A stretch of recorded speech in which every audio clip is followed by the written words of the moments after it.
Welcome to this webinar, which is organized by TERI and UNESCO on media and digital literacy in the classroom to combat misinformation, a need of the hour. The technology section of the Economic Times today has the headline, "Infodemic forcing everyone to do their bit to curb misinformation," which underscores that addressing this issue is indeed a need of the hour. The infodemic has seen an increase in the use of social media for information sharing that has elevated the need for information literacy education to prepare students to be effective information creators and communicators. Understanding the reasons and drivers behind misinformation sharing will help the development of information and digital literacy intervention strategies. And this is the purpose of these webinars, to raise awareness, but also to share ideas on how we can combat misinformation together. With these very short remarks, I'd like to hand over to Rita to take us further in the program. Thank you. Thank you, Mr. Hezekiel. I'm Rita Sharma from TERI and the coordinator of this webinar. And TERI is hosting this webinar in collaboration with UNESCO to address the issue of misinformation and suggest possible solution to disinformation. And this webinar is on media and digital literacy in classroom to combat misinformation. Our previous webinar with UNESCO on seeing through misinformation, combating the fake news online, also received an overwhelming response all over the world. Before introducing the moderator, Dr. P.K. Bhattacharya, Senior Fellow and Associate Director, TERI, I would like to make few announcements regarding this webinar. This webinar has 3 opinion poll questions, and we will take question answer after each presentation. We will select 2 questions after each panelist, and remaining question we will take at the end of this webinar. So I will start this webinar with the opinion poll questions. So I request you all to please ready for the voting in this opinion poll questions. So the first question is on your screen.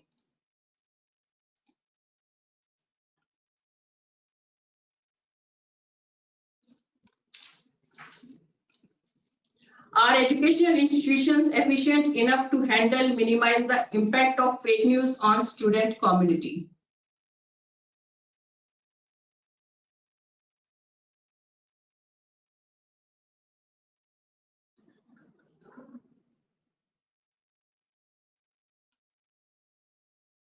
Rita, I am unable to select. Okay, but we are getting response here. It's written already, organizers and panelists. Sir, you are panelists. That's why you cannot vote, sir. Okay. Thank you for voting. 40% says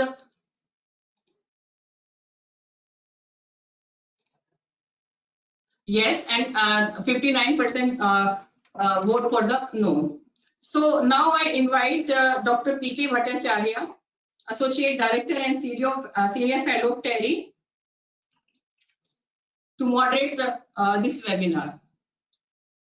As a librarian, Dr. Bhattacharya supervises and manages library procurement, management and services in TERI. Dr. Bhattacharya also functions as coordinator and head of environmental information system on renewable energy and climate change in TERI.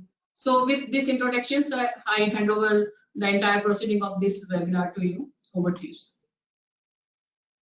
Thank you, everybody, and thank you, the panelists, for agreeing to be part of this webinar. And this is need of the hour, that misinformation, whatever form it is, how it is impacting our students, and what way that can create a problem in the students community, how do we train our students? How do we make them understand understood that what is misinformation, how that can create a problem at their end, what is digital literacy, how digital literacy or rather media literacy also they should understand.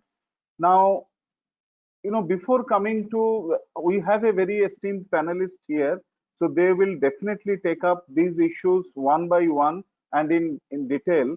I want to highlight few, very few points to give it a broader overview of what exactly we are expecting and how UNESCO and TERI jointly try to, ring the bell or raise the awareness among the students community who are, probably attending, many of them are attending this webinar as well. Now, when we see that digital literacy, how it is important in the classroom, so what comes first of all in our mind that, how to detect fake news or rather misinformation. Are we teaching our students that what way, our students will enable to know this is a fake news, this is not? So whether we are, adequately telling them in taking classes and etc. Now the second point is this, that when digital, content are there, so many of them are available, definitely it's a student whether they understand the value of, originality and the kind of, problems associated with plagiarism, so that they should not be trapped in plagiarized contents, and which ultimately leads to the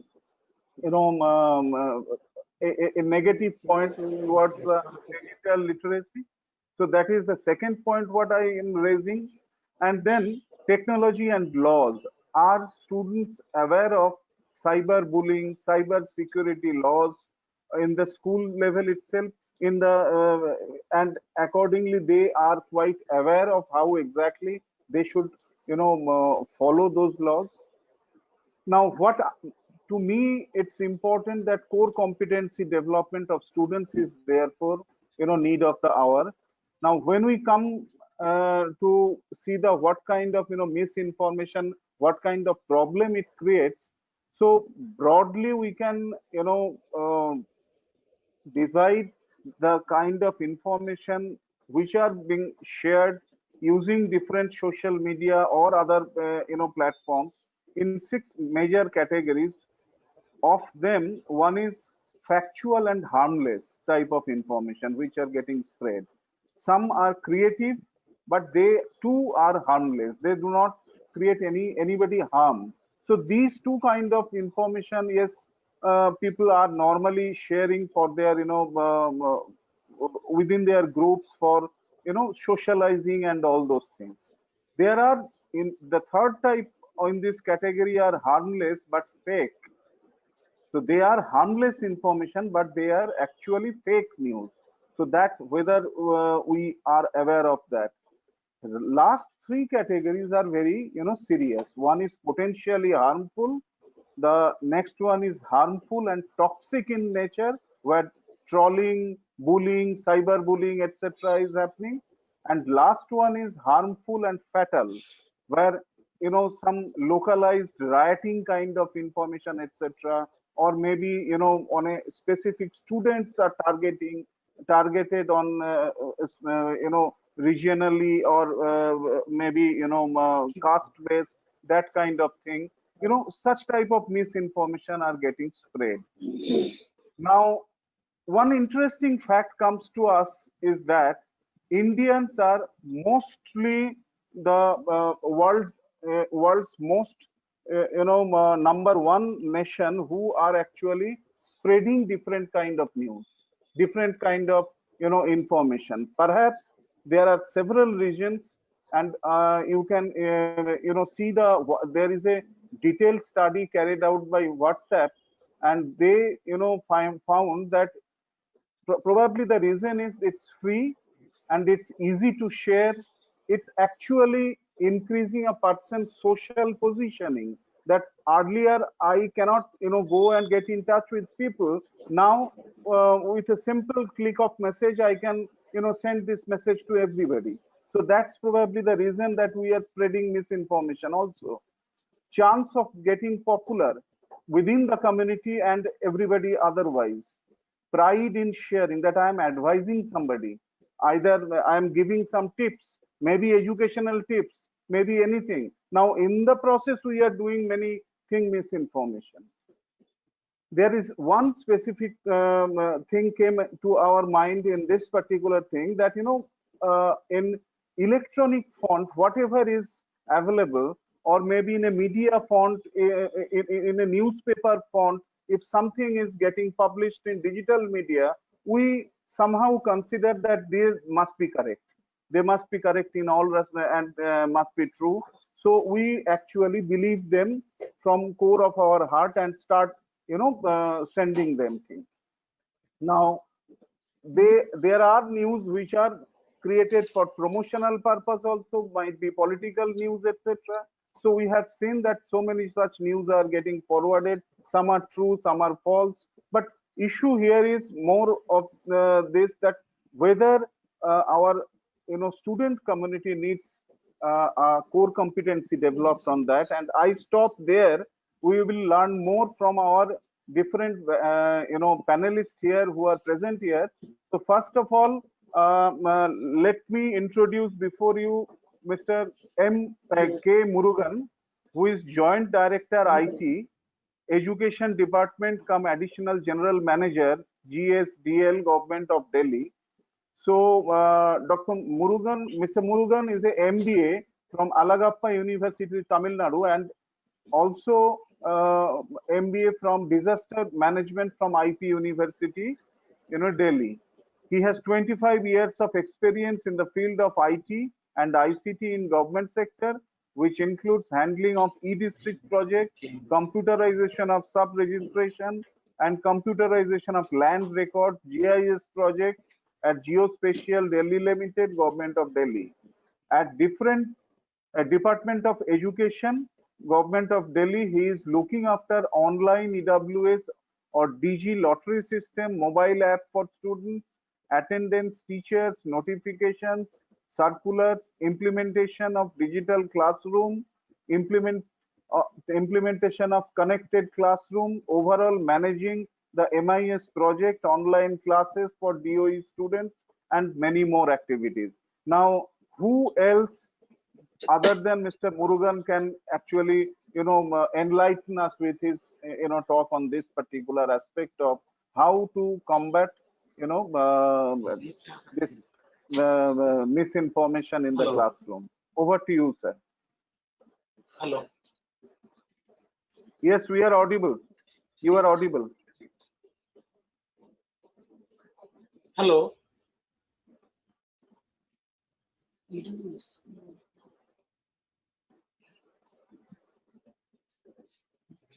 Yes, sir, you are audible. Please go ahead. Yes. Hello. Good evening, everybody. Hello. Yes, you Can are you audible. Please go ahead. Yes, we can hear you. Yes.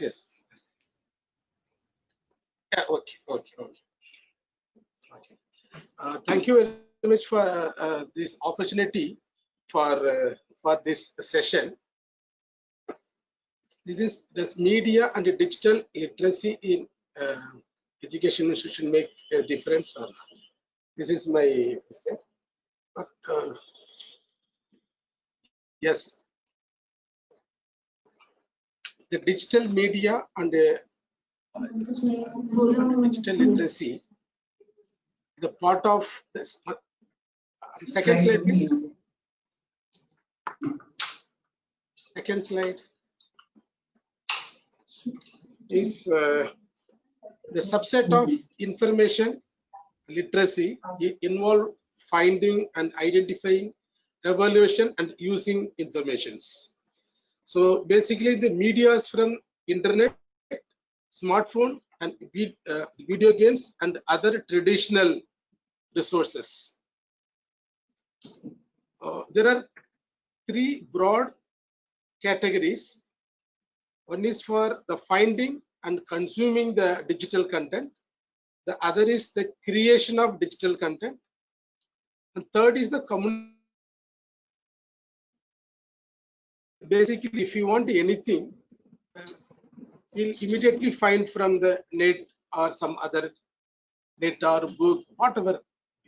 But here, the second, after the finding the information, we can create our own digital content. The further, after the creation, it may communication to others, like sharing to other content. And the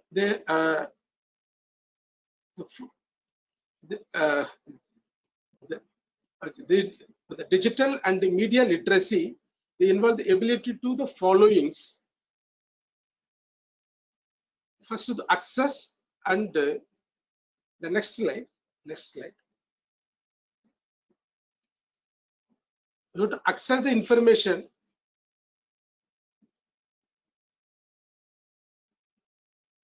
Access the information by the location and sharing the materials and the comprehensive information and ideas.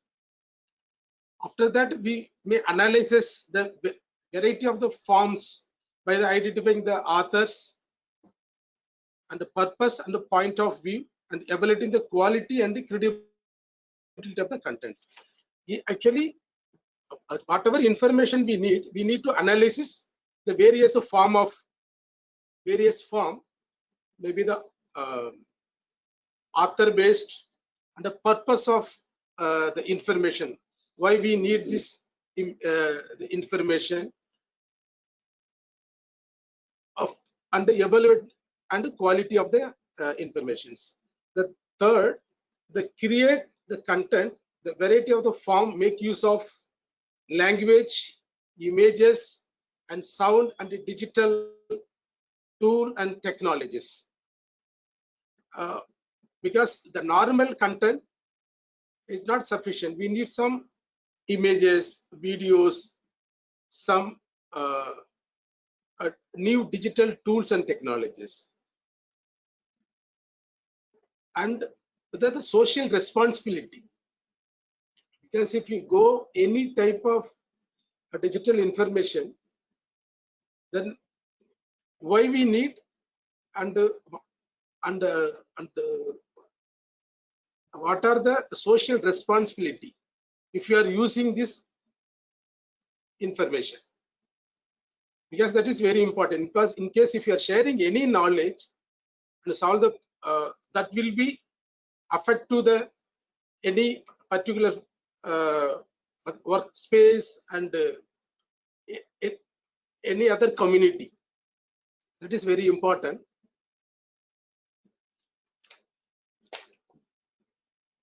The core competency of the citizenship in the digital age, because the people are now searching at jobs, online jobs, and improve our skills, like upgrade website, or so many social websites are there for improving our skills, skill set improving and applying for online jobs like that.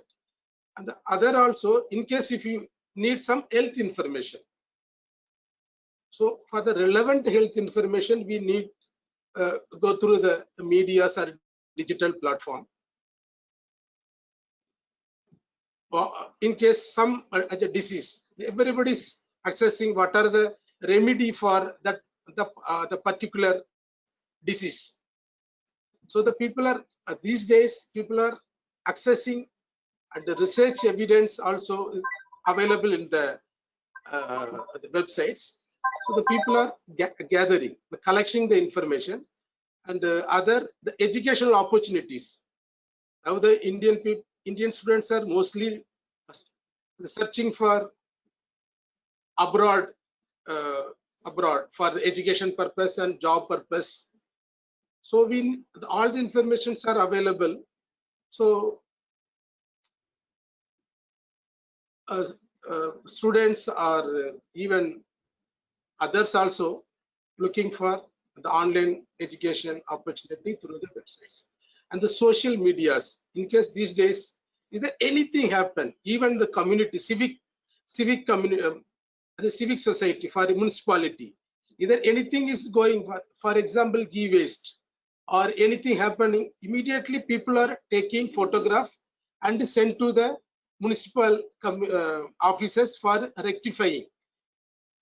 These are the availability. Social action activities are available these days through internet and media. The third, the essential competency of the digital media and literacy. There are 6 points. The one is for access.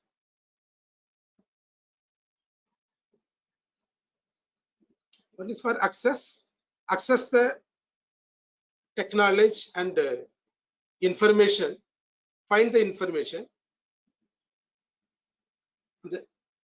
and the relevant information related to what we need. The second, after the collection of the information, analysis the message or critical thinking and the quality of message and credibility, and evaluate how it will useful, how the potential effort or this message. After that, we have to create our own, composing and generating the content and the self expression with the awareness of the purpose and audience and the composition of the techniques, and the reflect. After the creation, it will apply with the social responsibility and the ethical principle, its own identity and lived experience, the communication behavior and conduct. Because once we create it, that will be reflected, the communicate to the others. For example, if you are making some other articles, then that will be after the creation, then we have to share to the others with there are some ethical principle also is there, because otherwise maybe some IPR issues, something will happen. We have to carefully, we have to manage. The third is act. There is act also involved for the communication purpose. That the National Communication Act, the Communication Association 1998 stated that a mass literate communication should be able to the following. One is the understand how the people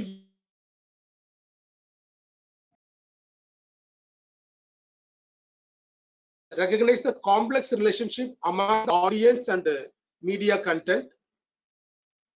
The appropriate media content is produced within the social and the cultural context. Understand the commercial nature of the media, the use the media to communicate the specific audience. This is very important. Once if you are making any content, any message, any books, any material, we have to stick with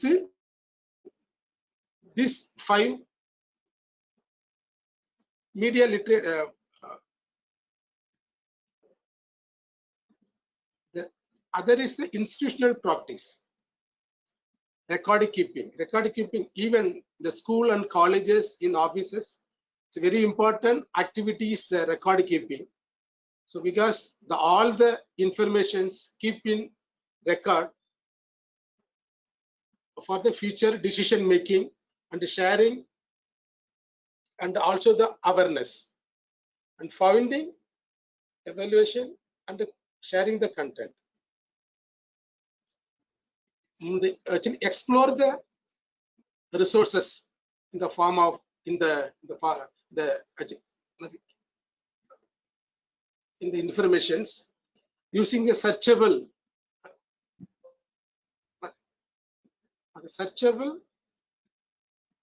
media. For example, in case if you want to search, we make some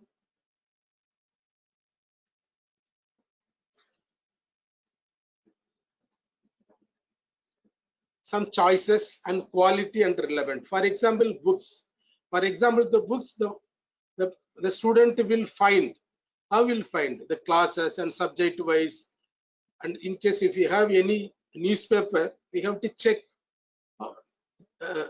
which newspaper and when this should be properly. We can keep it. And also the people have a new ideas, perspective, to deepen the understanding and appreciation.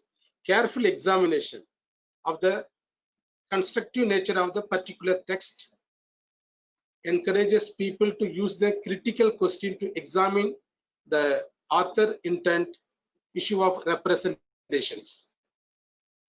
So these are the instructional practice.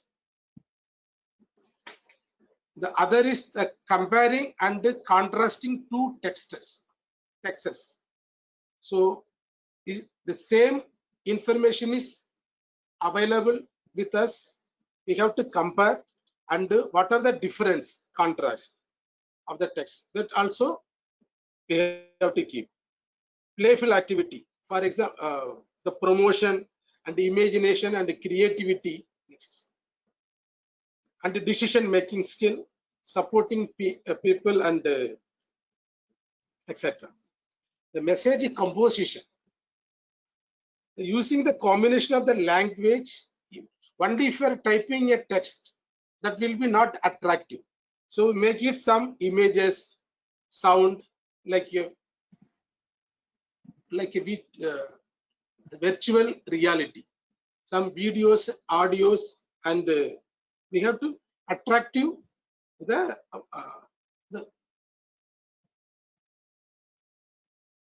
is the teamwork. The collaborations and the knowledge sharing enhance the creativity and deepen respect of the diverse talent of the individual. So the single person, we can't do the entire thing. We need some teamwork so that the other people idea also we need to share for the enhancement of the creativity of the digital media literacy. The other is the risk. The next one is the risk. There are three types of risk associated with the mass media and literacy. The one is the content risk. Next slide.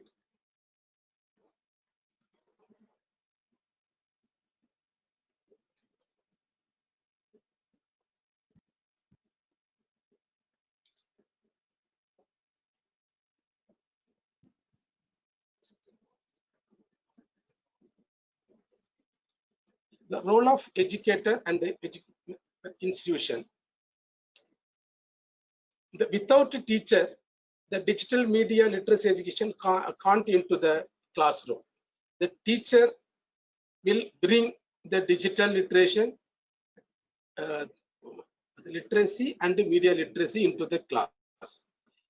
The many K-12 educators are not familiar with the institutional practice of the digital and media literacy education, because there is a very next.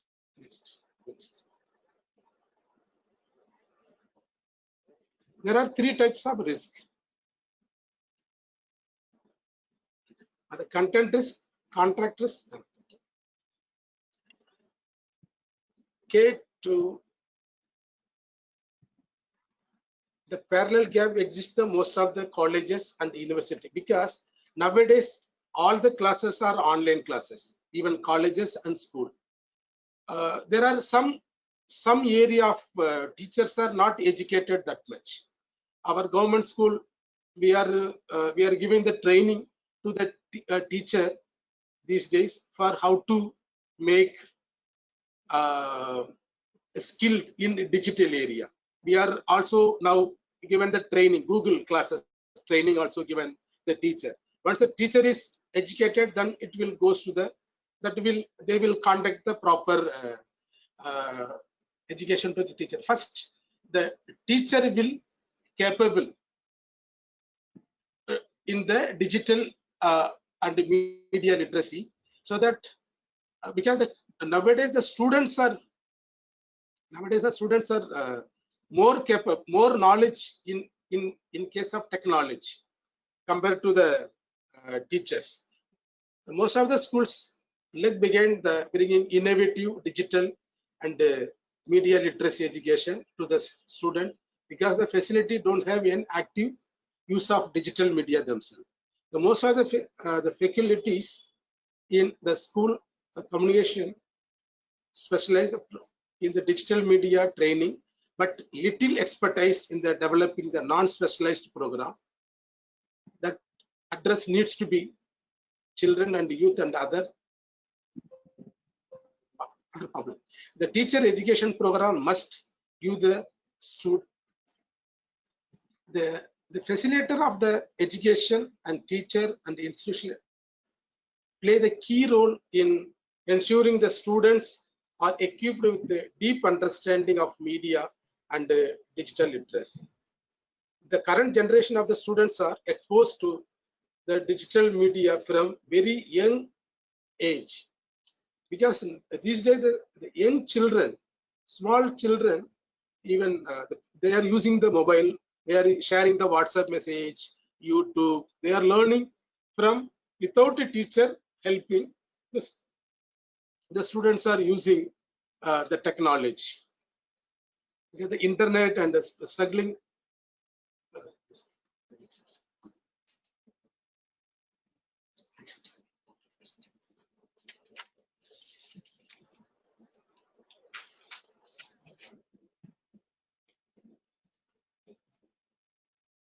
The teacher can't come into the classroom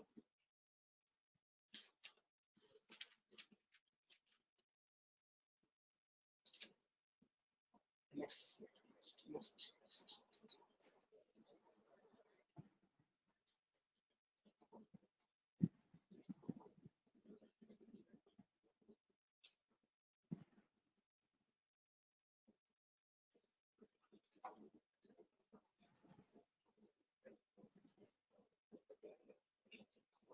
The last point is, do educator need capacity building to combat information, misinformation? Yes, the educator need the capacity building. It is very important. The teachers need the training, the process, the organization, and how to improve. And the retaining the skill, knowledge tool, and the equipment and other resources need to be their job competency. Because actually educators are normally time to time they will give the trainings, capacity building according to the present scenario, present environment. If you are moving into the digital, all the teachers should be give the training to the trend, the internet trend, so that they will also in the same platform. They need the different problems. They need the different problems. The capacity building helps to combat the different problem related to the communication, patience, and the creativity, and enthusiasm, confidence, and dedication, and conflict resolution. Because if we don't have any proper communication, then it's very difficult to understand, very difficult to communicate to the students, the patience, because the students, we need to have more patience to understand and learning, and the creativity, how to reach the information, how to reach it to the students, to get the confidence and dedication.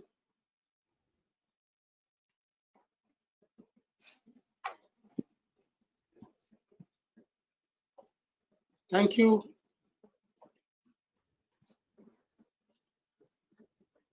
Thank you, Mr. Murugan.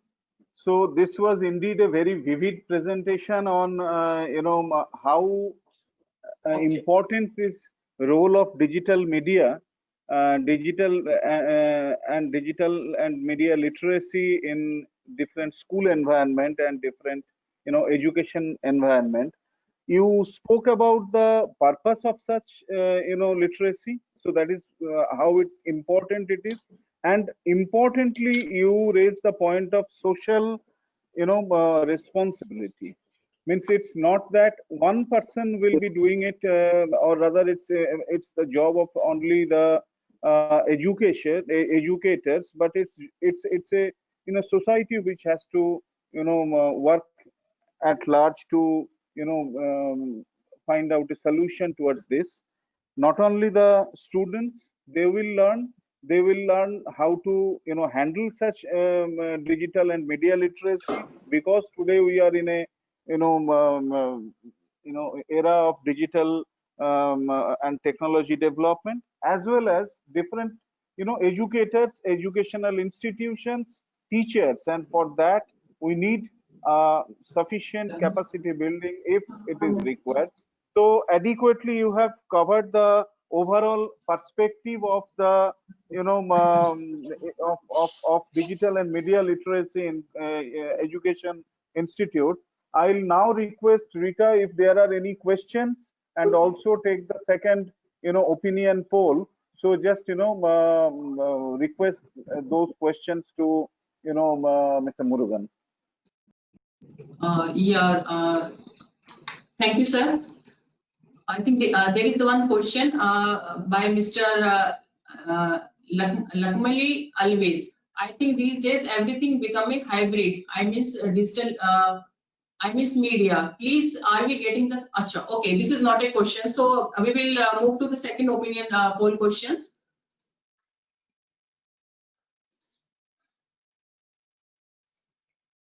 I request everyone to please vote for the second opinion poll questions.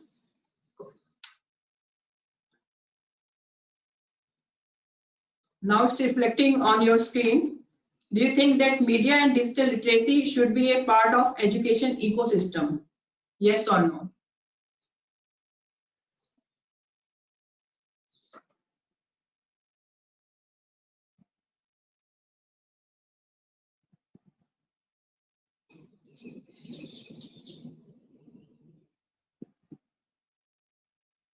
Thank you for voting. 90% says, 97% says yes, and 3% says no. Thank you, Rita. In fact, this is a overwhelming response of our participants, and that creates a huge responsibility on our next speaker. That how education system will be tackling such kind of digital and media literacy. Maybe this panel can also take up this thing later as well. Let me introduce Mrs. Richa Sharma Agnihatri, who is principal of Sanskriti School, New Delhi. She is a passionate teacher and committed and a creative educator. She has over 28 years of experience in international curricula. She spent over 15 years at the British School, New Delhi, where she taught physics from class 9 to 12 and also led a number of school programs and initiatives. She has worked for 8 years in Step by Step School, Noida, as a curriculum leader, where she set up international curriculum for class 9 to 12. An alumna of Hindu College and Miranda House, the University of Delhi, Mrs. Agnihotri has an honors degree in physics as well as masters in physics, a B.Ed and a master's in education, and excellent trainer and workshop leader. Mrs. Agnihotri helped develop the CBSE CCE handbook for teachers and formulate the CBSE curricula for science.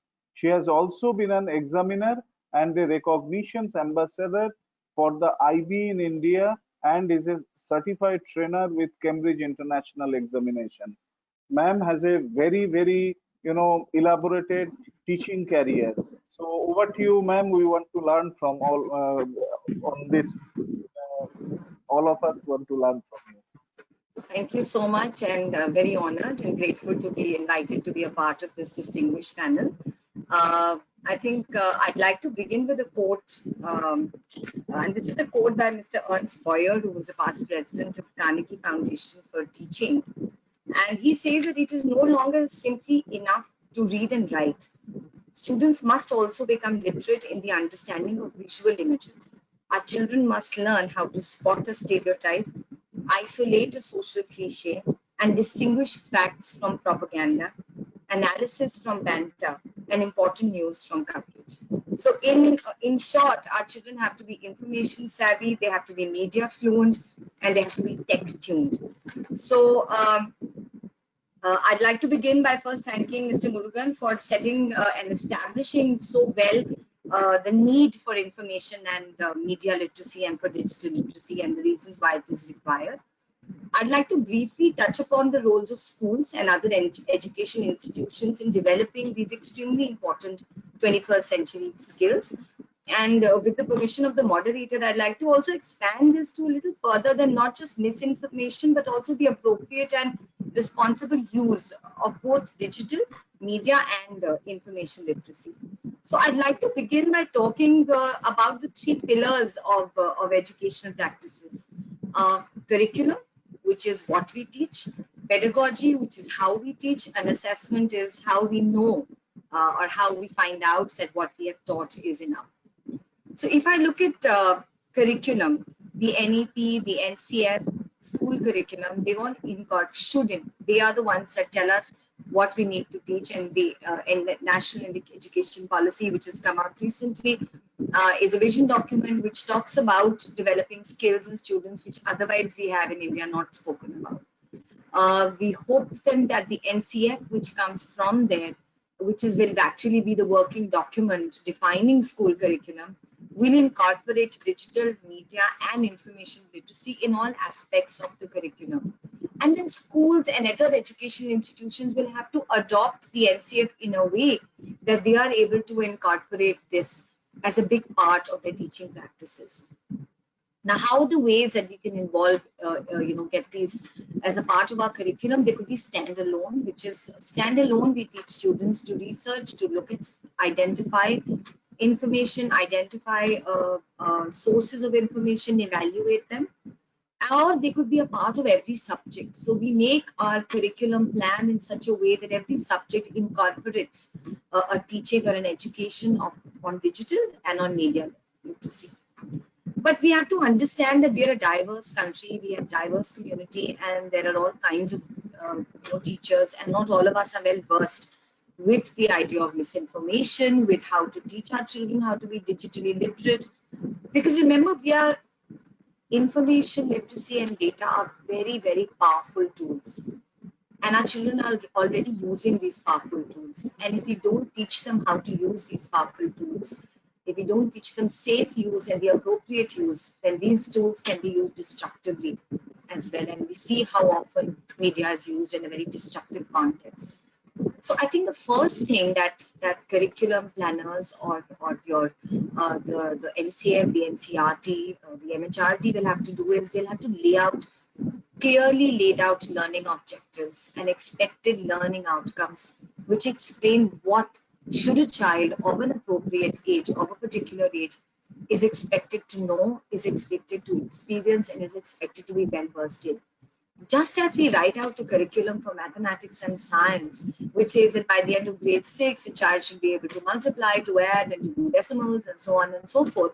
Similarly, a child of a certain grade, and let me give you an example of information literacy, he should be able to access information efficiently. So I'm talking about time here. Should be able to effectively access that information. So here we're talking about the kind of sources that he's using.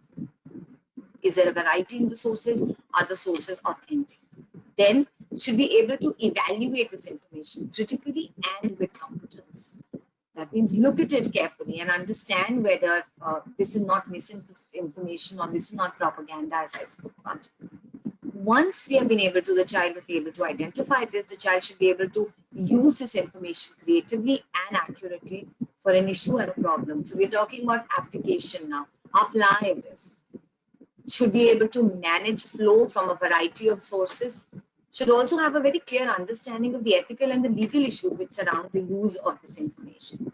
So, the curriculum will have to lay out these for information and for digital literacy, for schools to know and teachers to know and educators to know that this is what my child is expected to be well versed in by the end of their school year. I'll give you similar examples of a curriculum sort of outcomes for media literacy. So a child should be able to understand how and why media messages are constructed. What is the purpose of a particular message which has been constructed? And then you can trace that to the source. All right, this is the source which constructed it. Therefore, this was the objective of this message. Therefore, should I allow it to influence my belief or behavior? How do individuals interpret messages differently? It's important for us to understand and to know that every individual will interpret the same message in a different way. How does media and how important media is and the way in which it influences our behavior and our beliefs. And we see that all the time, the way the WhatsApp messages that come, the kind of Instagram messages, the kind of stuff on Facebook, and there's a lot of work being done. We know that, there has been talk of the elections in the Brexit, the elections in US, all of them being influenced by media and messaging. So how does it influence our behavior and our beliefs? What are the ethics and the legality of using this of social media? How can I, as an individual, choose and use the appropriate media tool for whatever information I'd like to disseminate or share? How do I understand and use the most appropriate expression and interpretation in a diverse environment? So we have to understand that India is a diverse environment. We have diverse languages, we have diverse cultures, we have diverse religion, and therefore anything that we use or we share or we use to spread information should be sensitive and should be appropriately expressed. Cyberbullying and cyber safety have to become very, very strong and integral parts of the curriculum, and they have to be not left at the discretion of schools and educational institutions, but they have to become a part of a syllabus which is given to us, which is laid out by the NCERT, by the CBSE, by the ISC, whichever, the UGC, whoever are the governing bodies which define curriculum. Because again, like I said, this is a powerful tool, but it can also, we know of what happened to children when they started playing some very dangerous games. I think it was called Blue Whale. Dangerous games on media, and they all came through the media to them. So the effective use of that and how can you stay safe are important concepts and things to be taught to children. So this is a little bit about curriculum on how can we lay out a curriculum in a way that digital and media literacy and information literacy become a very important part of what we teach. I will now move on to, there's a lot to be said about what we teach, but I'm mindful of the time. So I will now move on to pedagogy, which is how we teach. And Mr. Murugan already talked about how it's important to build capacity. So I was recently reading an article by The Economist where they did a survey on students and teachers across the world and asked them if they felt, mostly educators, if they felt that they were equipped enough to use digital tools as teaching tools, and were they equipped enough to teach children the correct use. And there is a large percentage which said they weren't. There's a large percentage of students which said that their teachers were not adequately equipped and prepared to use technology and to teach them the correct use of technology. So again, I think B.Ed courses and all educational courses should incorporate technology, use of technology, more importantly, information and media literacy as a part of their course. How to access information and how to teach the appropriate use of information. There should be constant workshops because, this is a tool which is constantly evolving. So, and when we were going to school, then if you were a very good child, you went to the library and referred to books. And if you were even better, you had a set of encyclopedias in your house. And that was the be all and end all of what you could access.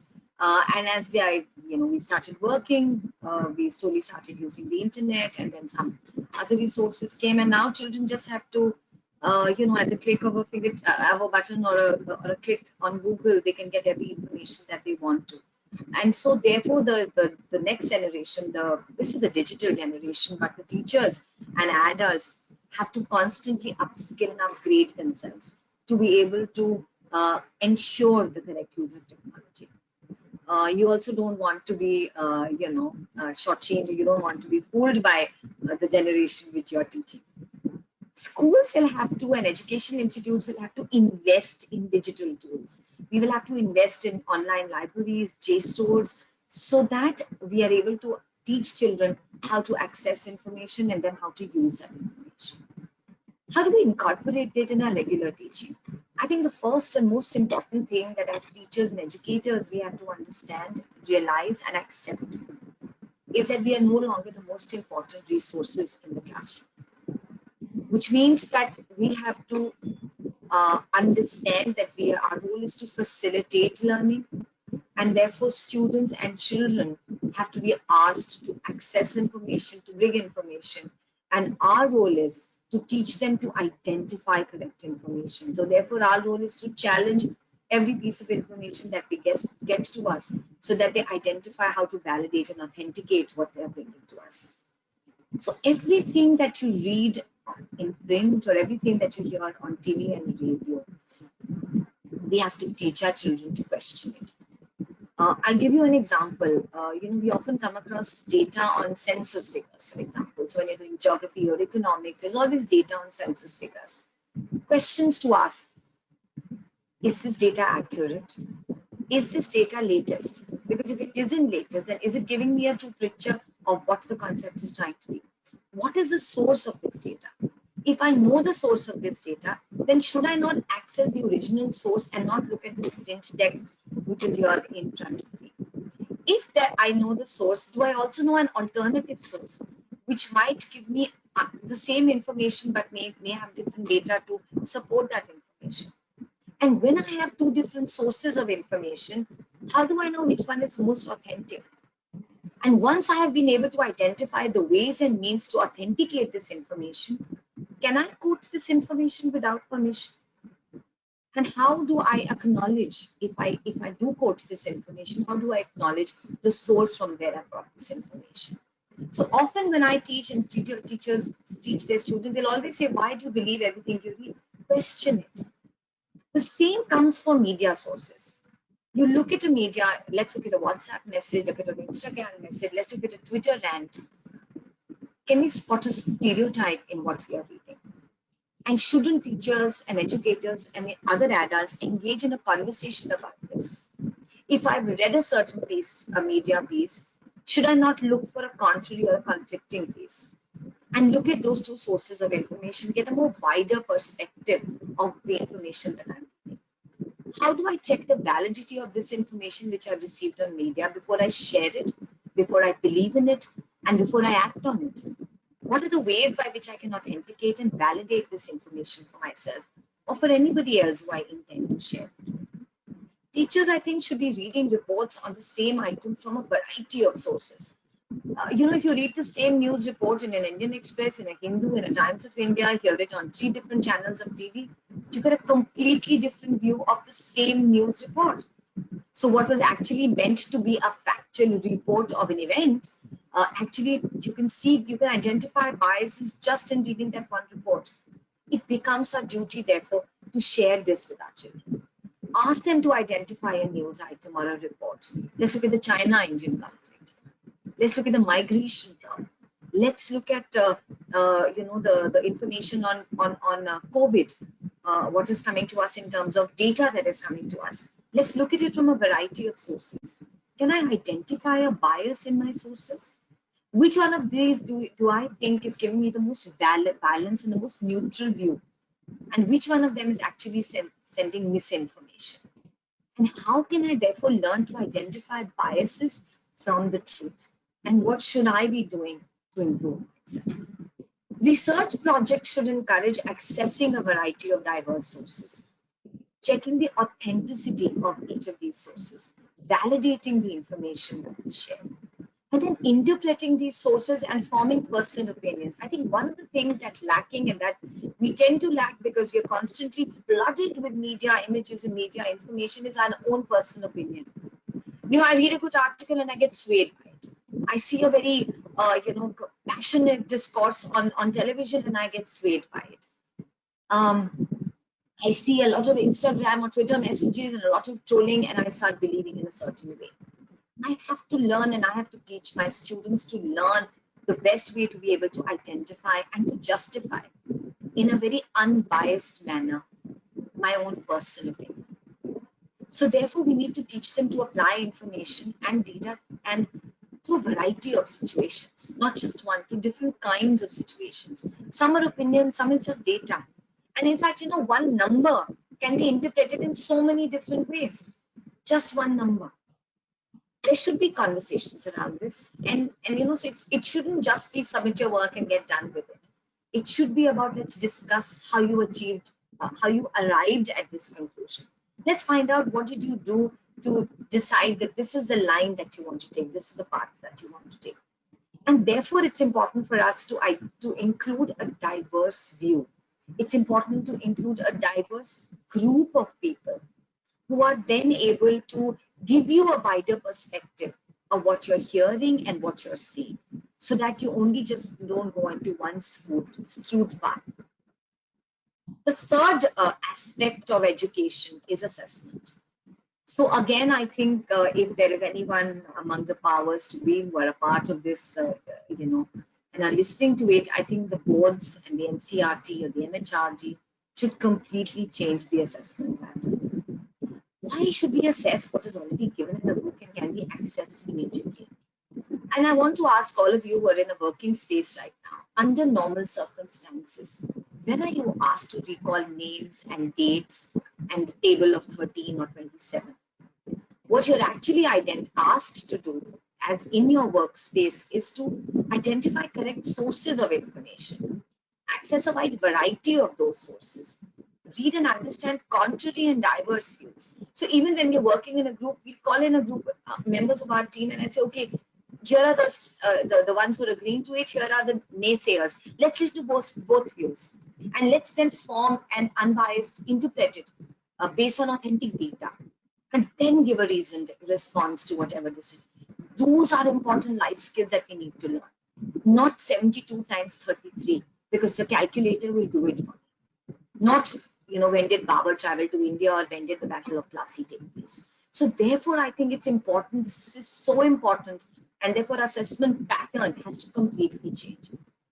The assessment should be such that it allows opportunities to identify sources based on a given problem. So let us choose a problem and say, okay, now how am I going to work on this problem? What all do I need to know to solve this problem? What sources can I use?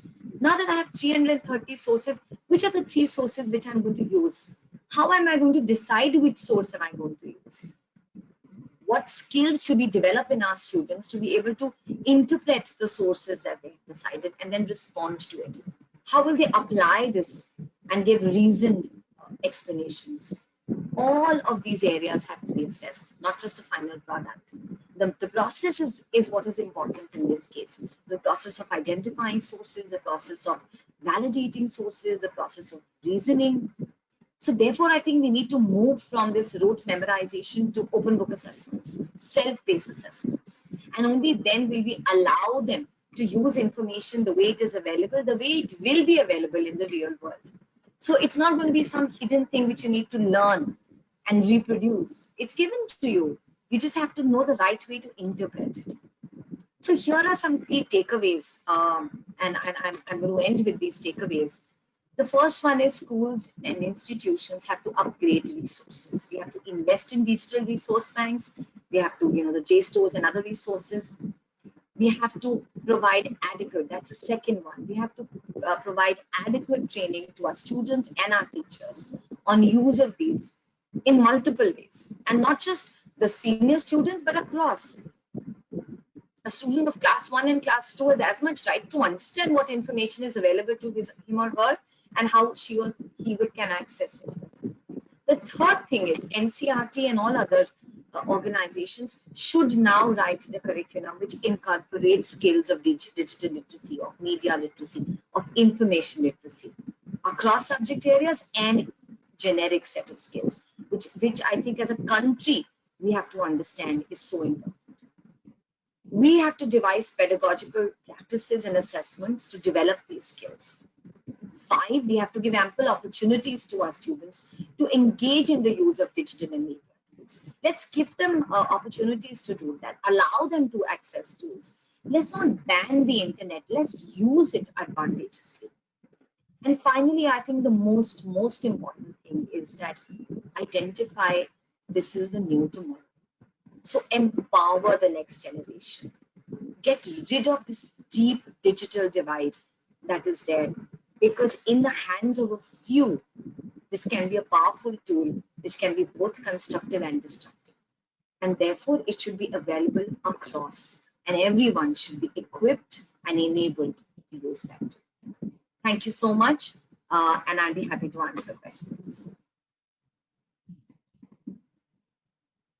Thank you, Richa ji. This was indeed a very absorbing lecture.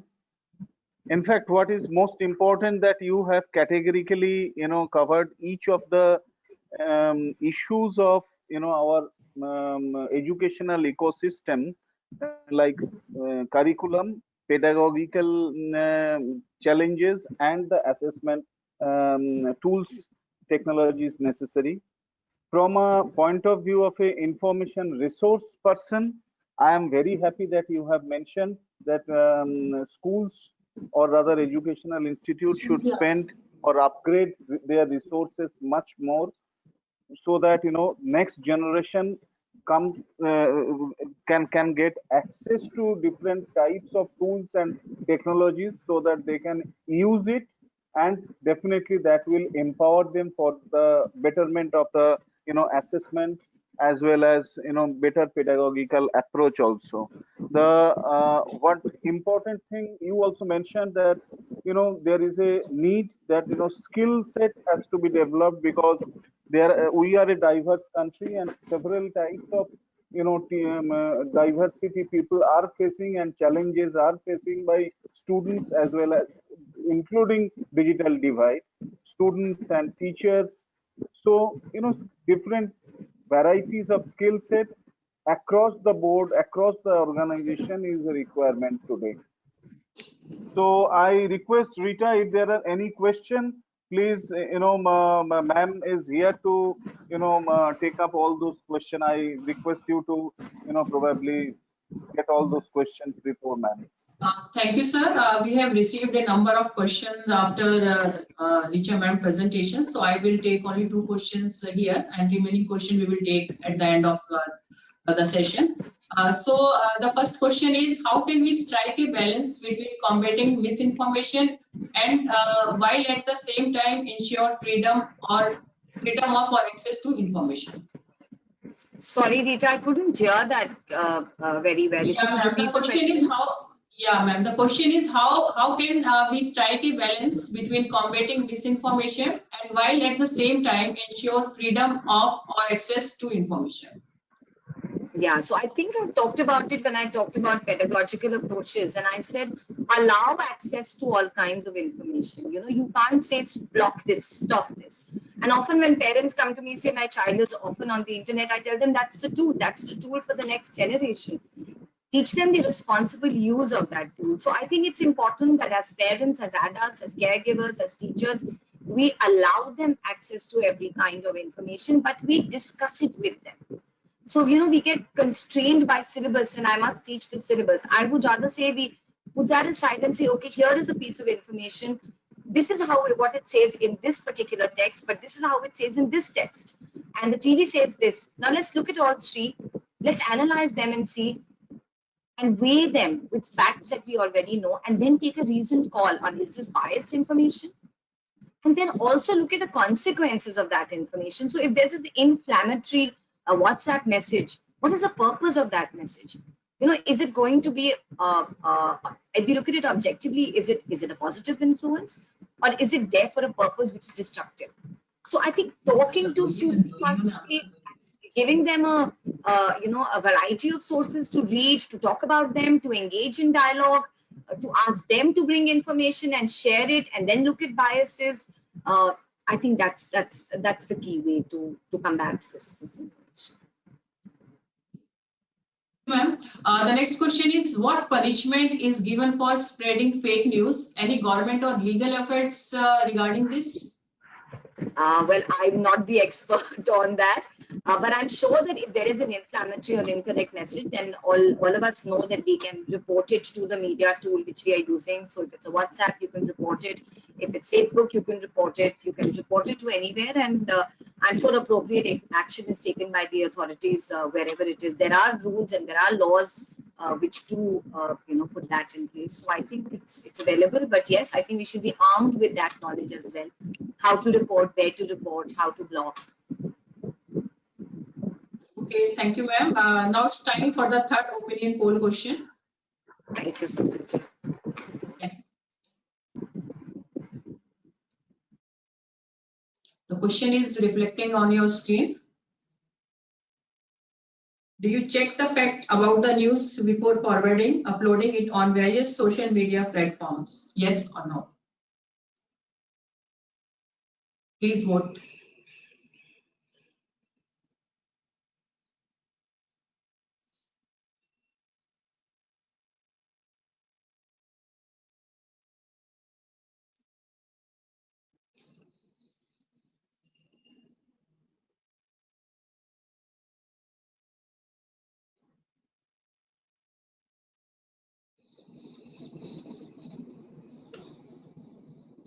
Thank you for voting.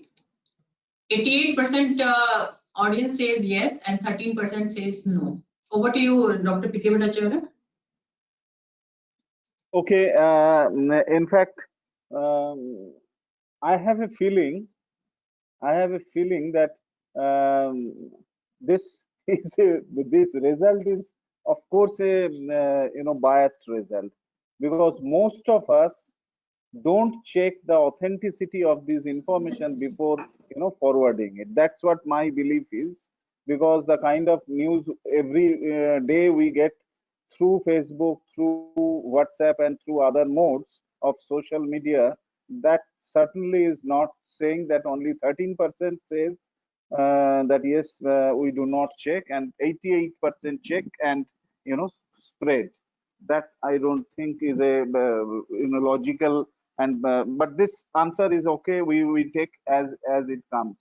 But we have a very distinguished speaker now, Mr. Priyank Kanungo, who is chairperson, National Commission for Protection of Child Rights, NPCPR. In order to achieve the mandate of NPCPR, closely monitoring the effective implementation of Rights to Education Act, Juvenile Justice, Care and Protection of Children Act, POSCO Act, Child Labor Act, etc., is his priority areas. Earlier, he worked as member from November 15 to 16th November 2018 in National Commission of Protection of Child Rights under Ministry of Women and Child Development, and looked after educational division of the commission. As chairperson, he is actively involved in undertaking various consultations with stakeholders on regional, national level, and undertaking various studies and special investigations in the field of child rights. Over to you, sir.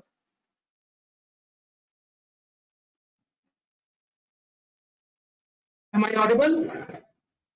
Yes, you are audible. But I can't view myself. I think there may be some problem in camera setting.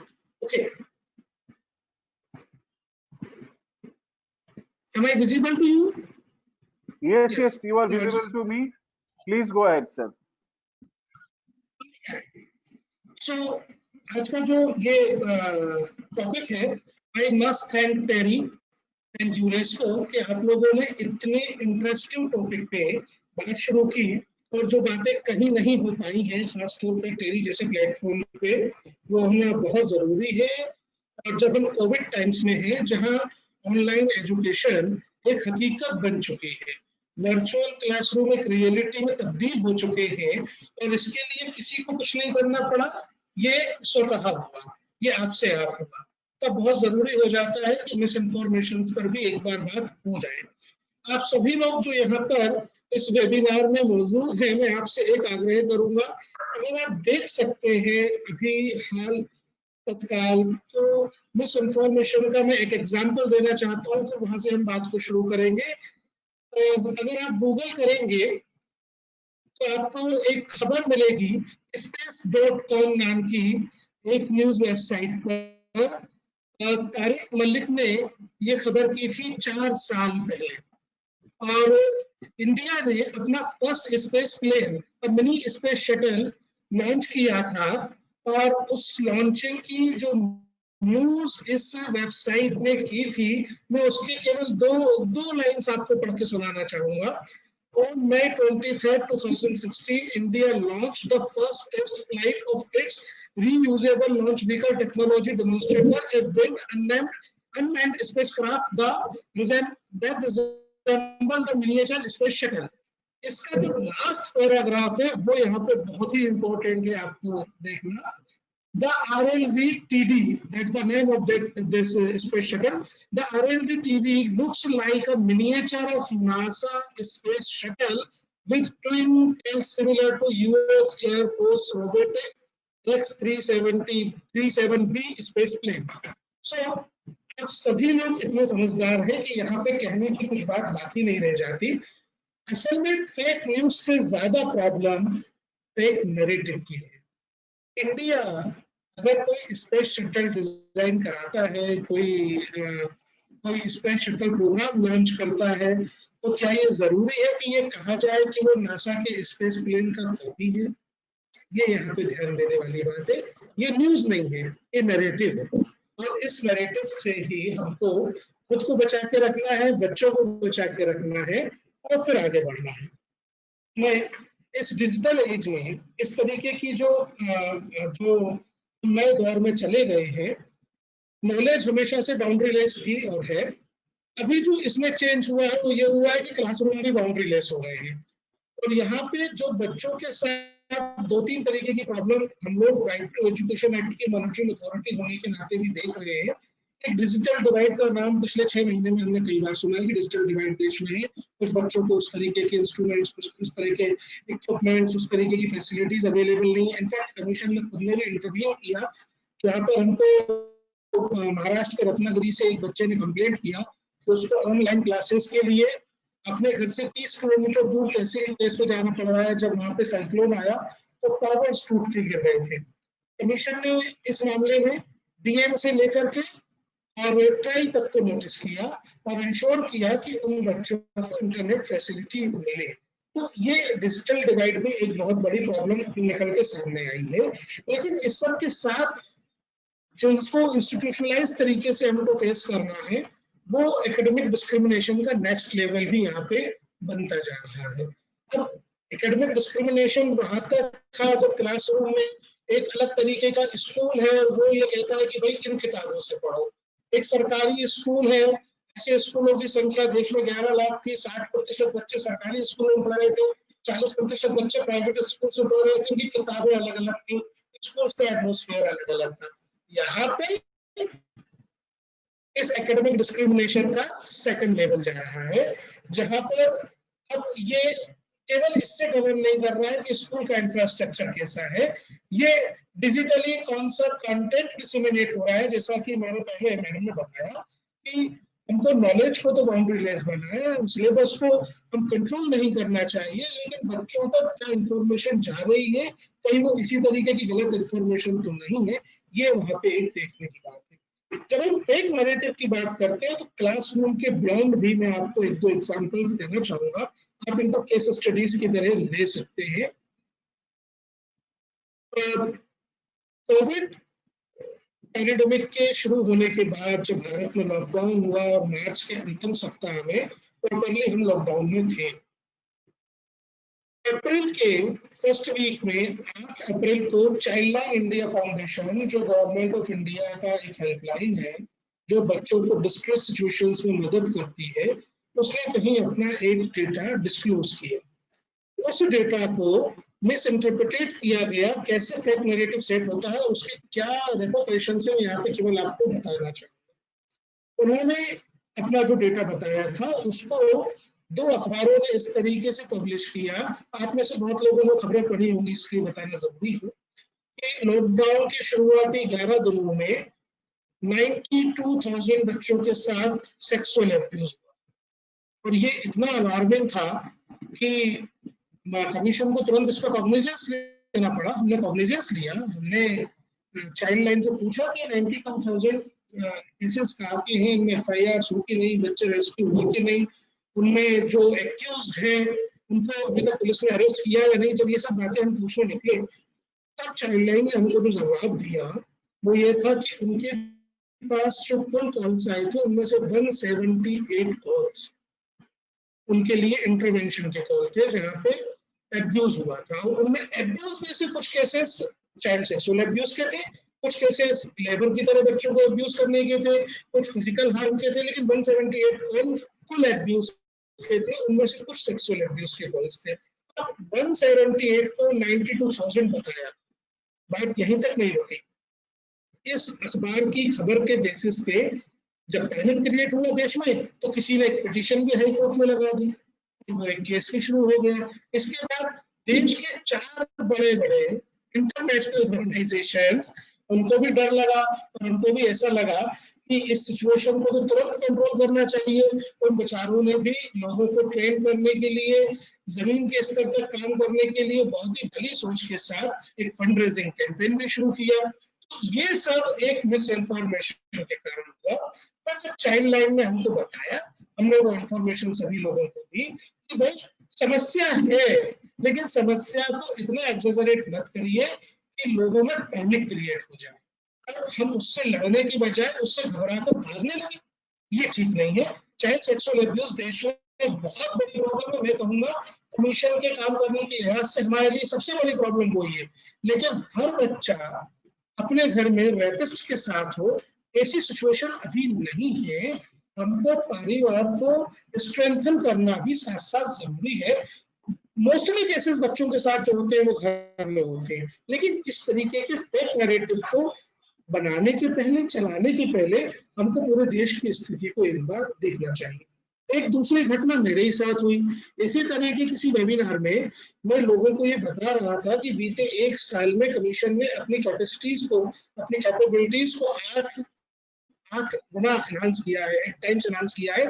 और 2018 से 2019 के मार्च, 2019 से 2020 के मार्च तक जो 2018-19 में हम 5,500 grievances को रिड्रेस करते थे, उसके अगले साल यानी 2020 के मार्च मंथ तक हमने अपनी कैपेसिटी को बढ़ाकर 38,000 ग्रीवेंस तक लेकर आए हैं। उसको अगले दिन एक न्यूज वेबसाइट है, अब ये न्यूज वेबसाइट भी क्या होती है इसके बारे में हम बात करेंगे। एक न्यूज वेबसाइट ने पब्लिश किया कि कमीशन को लॉकडाउन में 8 टाइम्स ज्यादा कंप्लेंट्स मिले, फिर पैनिक क्रिएट हुआ। तो हमको वो PIB को बताना पड़ा और फिर PIB को उसको फेक न्यूज की तरह ट्रीट करना पड़ा। तो इस तरीके की चीजों से हमको बच्चों को बचाना चाहिए। बस ये लास्ट बात है, उसके बाद मेरे पास कहने को कुछ नहीं है, मेरे पास केवल केस स्टडीज होती है। मेरा कोर काम केवल ग्रीवेंसेस पे काम करना है। हाल ही में हम लोगों ने रिक्वेस्ट की रिकमेंडेशन के रूप में, देश में 2,56,000 बच्चे चिल्ड्रन होम्स में हैं, उनमें से 1,70,000 बच्चे, 1,80,000 बच्चे देश के 6 स्टेट्स में हैं। 70% बच्चे 6 स्टेट्स के ऑर्फनेजेस में हैं। अगर ये बच्चे ऑर्फन है तो उनको मदद मिलनी चाहिए। अगर ये सारे बच्चे ऐसे हैं उनमें से कुछ जिनको रिपेट्रिएट किया जा सकता है तो उसकी प्रोसेस शुरू करनी चाहिए। हमने स्टेट गवर्नमेंट्स को रिकमेंडेशन भेजा इनके रिस्टोरेशन रिपेट्रिएशन पे CWCs के सामने बच्चों को प्रोड्यूस करने की कार्रवाई करें। एक आर्टिकल किसी अखबार ने छापा कि कमीशन चाहता है कि चिल्ड्रन होम बंद हो जाए। परसों मेरे पास देश के ख्याति लब्ध 10 सोशल सेक्टर के बड़े लोग काम करने वाले जो है वो बैठे थे। उन्होंने इस बारे में चिंता जाहिर की। जब उन्होंने चिंता जाहिर की तो मैंने उनको बताया, आपने लेटर पढ़ा क्या? तो उन्होंने बोला जी लेटर तो सभी लोगों ने नहीं, उसके एनेक्सर्स नहीं पढ़े थे। जब लेटर नहीं पढ़ा है, एनेक्सर्स नहीं पढ़े, तो केवल न्यूज के बेसिस पे पैनिक क्रिएट अगर होता है देश में, तो बहुत जरूरी है हमको यहाँ पे सभी लोगों को सजग बनाना कि जो हम देख रहे हैं उस पर कितना यकीन करना है, कितना यकीन नहीं करना, फेक न्यूज को पहचानने के साइन क्या है, मिस इन्फॉर्मेशन को पहचानने के साइन क्या है, उसको डील कैसे करना है, ये इंफॉर्मेशन भी बच्चों को क्लासरूम्स में दिया जाना आज के समय में बहुत जरूरी है और आप सभी की इसमें मदद की बहुत बहुत आवश्यकता है। आपके कोई क्वेश्चन होंगे तो मुझे बड़ी खुशी होगी उनको आंसर करना। Thank you. Thank you, Priyank ji. In fact, in your very crisp talk, you have given lots of ground realities or ground examples, which was actually well taken.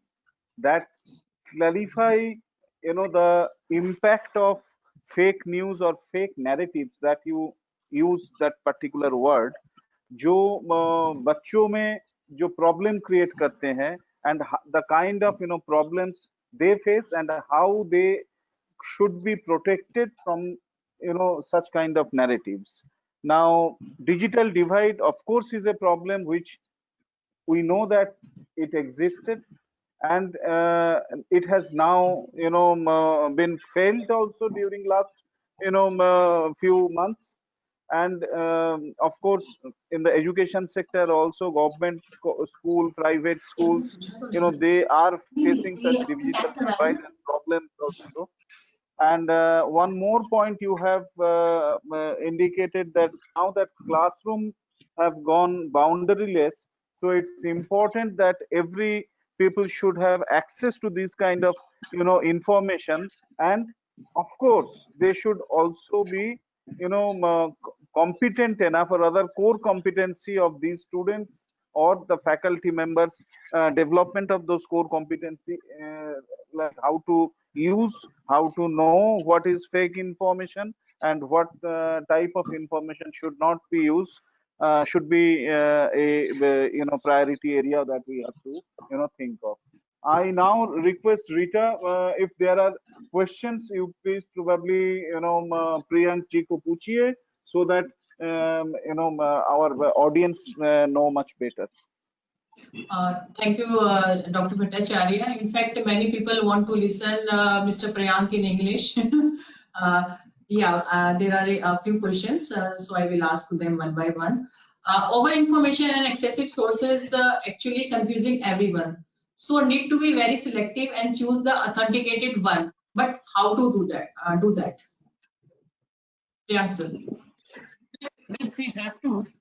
That's why I'm talking about this. Authenticated sources के बारे में पता करना, और हमको ये knowledge के overflow का वो स्टेज है जहां हमको अपनी एनालिटिकल बुद्धि का इस्तेमाल करने की आवश्यकता है, और ये बहुत जरूरी टाइम है कि क्लासरूम्स में बच्चों के बीच में उनकी एनालिटिकल विजडम को बढ़ाने की तरफ हम लोग काम करें।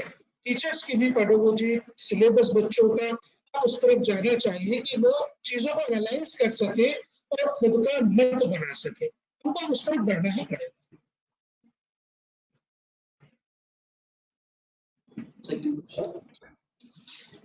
Any other question, Rita? Yeah. Are there any tools, technology, either open source or commercial available, that can automatically detect fake or misinformation already available in India or elsewhere? If yes, can those tools, technology be shared? Ministry of Information Broadcasting के अंदर PIB fact check करके there is a platform PIB fact check. You can visit there. You can get a lot of misinformation. They are exposing and they are exposing the fake news. So it's a government infrastructure there. And if you think that some news is spreading around and it seems to be a fake news, anyone can report on that fake news. Okay, there is another question. In today's age, where when a data or fact is searched to verify, it is more often found that the same fact is being claimed to be wrong. Whether some sites claim it is to be true. So, for an educator, how do you accept one? I think principal ma'am, this question Yes, is for may the I request, Mr. Murugan and Risha ji, both of you should join this panel and probably show your video also. So Risha ji, this question is for you. I will have to hear it again. मुझे सुनाई बड़ी मुश्किल से दे रहा था रीटा, बताइए. Okay, ma'am, I'm reading it again. In today's age, when a data or fact is searched to verify, it is more often found that the same fact is being claimed to be wrong. Whether some sites claim is to be true, for an educator, how do you accept one? How do you verify?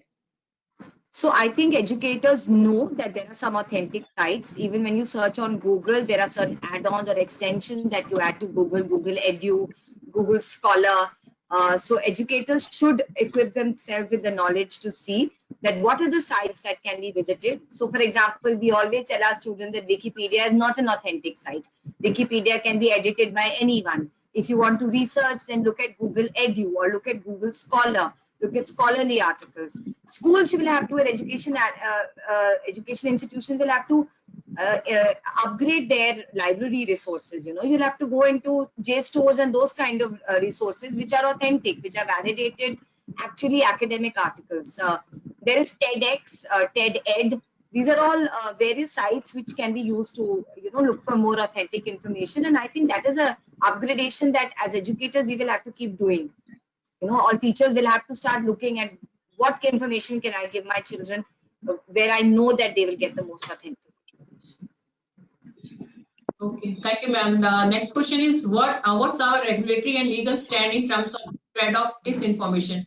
I think Mr. Priyank can answer this.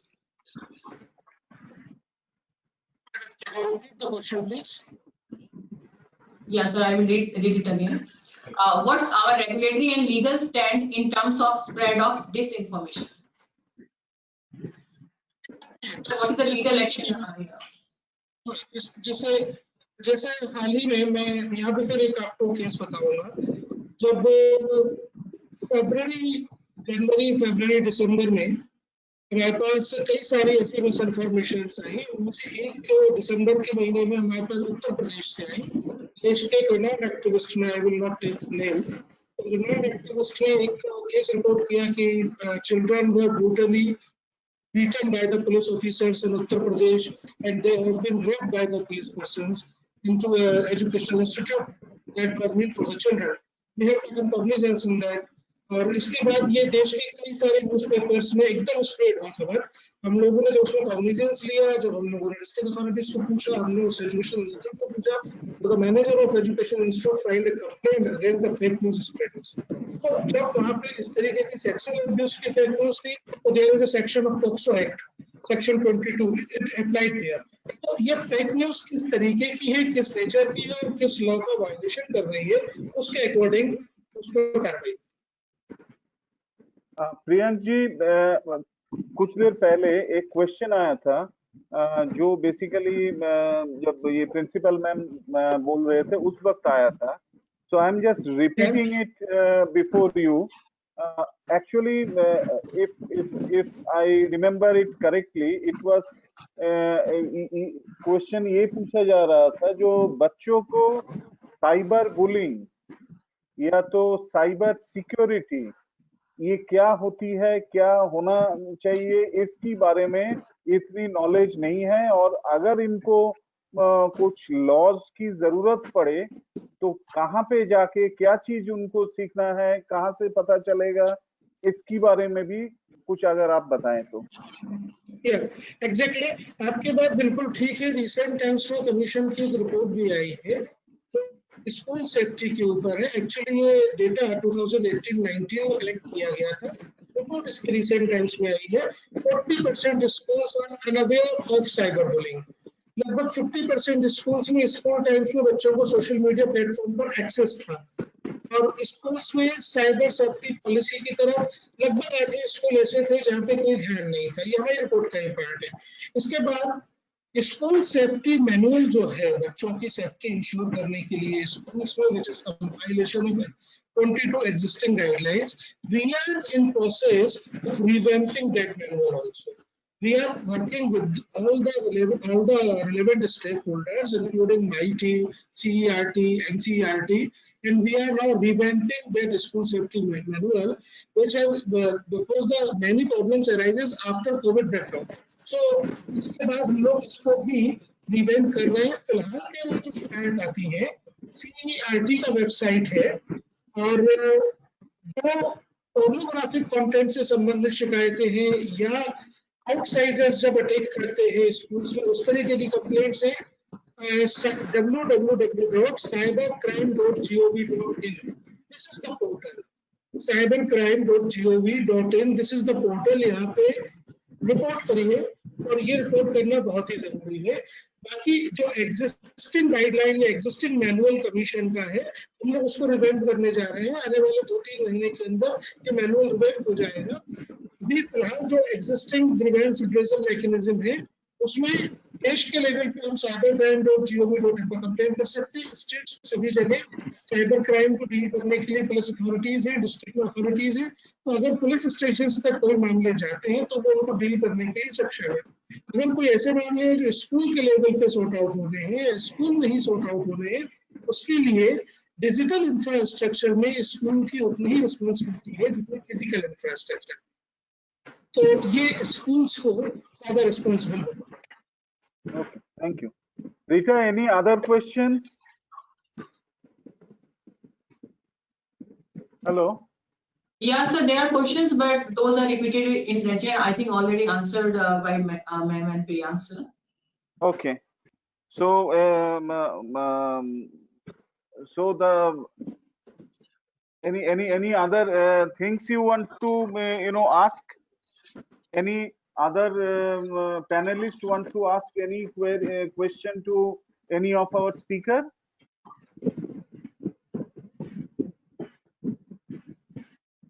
Okay, so let me take this opportunity to thank each one of you, Mr. Murugan, Risha ji and Priyank ji.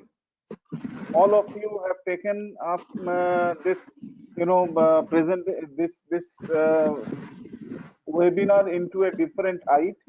We have discussed that the kind of digital literacy and media literacy which is required in the classroom, which have now gone boundaryless, and we hope that digital divide will be met accordingly. Several things we have already found which is necessary from the point of view of students as well as from the faculty members who supposed to learn many things, or maybe skill development you can say, which is a necessity these days to tackle this media literacy and digital literacy issues. And I once again thank UNESCO and my colleagues in TERI for making this event a success. Event a success. And I also request that each one of you, our attendees who have presented, who have come here and listen to our presenters. If you have any query, you can definitely ask us, because our document will be there available in the YouTube also. You can go through it, read it once more, and you can definitely request us. We will definitely get in touch with you, and we'll get answers from our esteemed speakers who are present today. And with this, I hand over this my thank you to Rita Sharma once more. Mr. Murugan, Mr. Priyank and Richa madam for such a beautiful deliberation on fake news and disinformation, especially in classroom. And I would like to thank Mr. Hezekiel Dramni from UNESCO, Ms. Rama and Ms. Ashita for providing support in selecting the best speaker for this webinar. So once again, thank you all, and we will soon meet with our third webinar in this series of 3 webinars with UNESCO. So by that time, we will see you. Bye bye, and we will see you soon. And we will once again meet in this platform. Thank you. Thank you very much. Thank you so much. Thank you so much, Rita. Thank you. Thank you to each one of us. Thank you.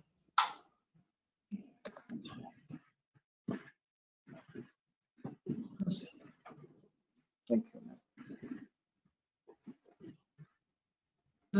Thank you, Muruganji.